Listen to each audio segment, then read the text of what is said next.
why I didn't go through any mud is because these axles are new, and when you have new axles, you need to break them in before putting a ton of stress on them. So to do that, you drive around, monitor your temperatures, warm but not too bad.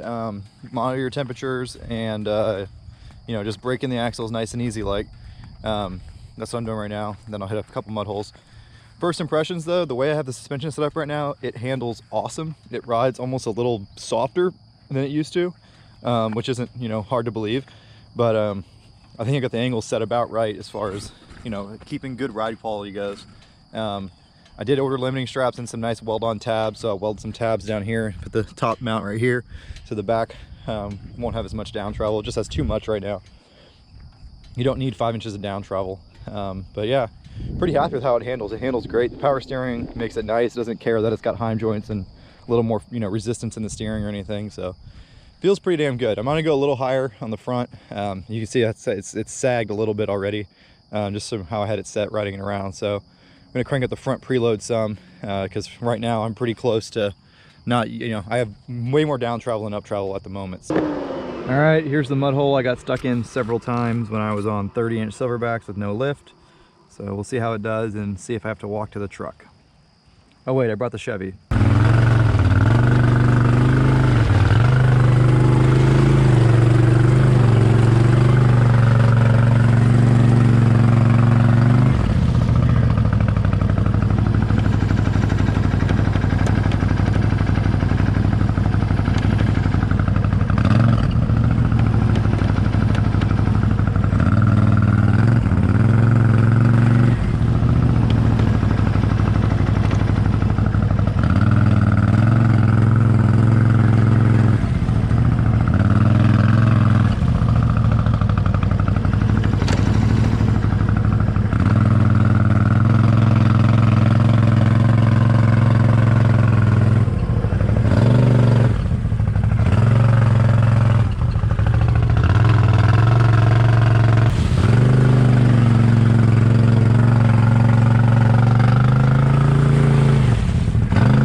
Pathetic.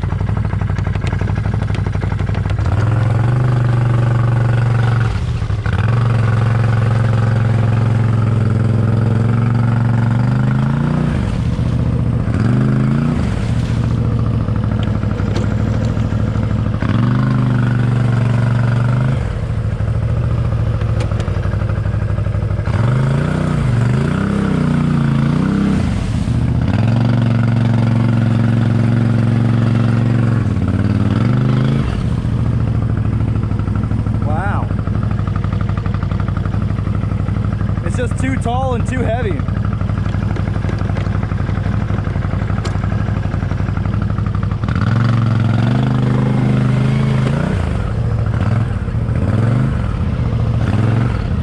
I think I just broke a front axle that freaking easy. That's pathetic. Wow. That didn't take long.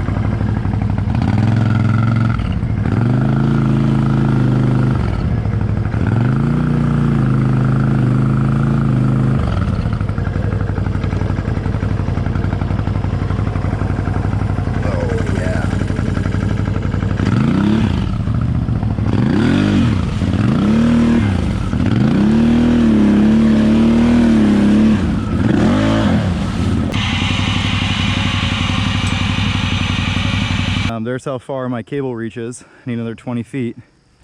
And I'm out here by myself, so get to do the walk of shame again.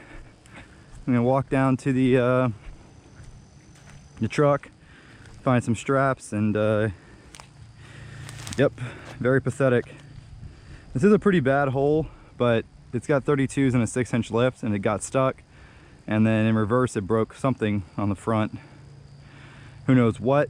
Something in the front end, it looks like. But yeah, pretty pathetic. The reason it couldn't climb out is because it's such a steep climb out and the bike is too tall. The limiting straps will help with that, but I really need to find a way to keep some rope in that thing, so I have to keep walking back to the truck to get ropes.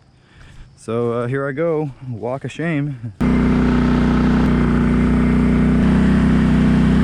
So loading a machine that is this tall and this wide into the bed of a truck that has wheel wells that's going to hit in two-wheel drive because your front axle broke is a pretty dangerous endeavor. So I like to use a jump to launch it into the bed of the truck. No, I'm just kidding. But you do have to put straps on your ramps for sure, and just be careful because it's going to want to kick the ramps out without four-wheel drive. It's hard enough to load in a pickup this wide already, so should be okay. But just in case it's not, I'll record it so you guys can get a good laugh.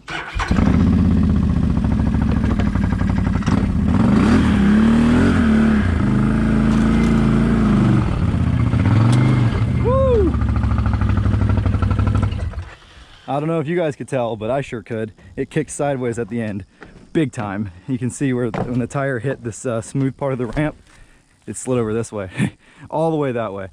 And that very nearly could have been bad. Get rid of some of this to keep that on my yard.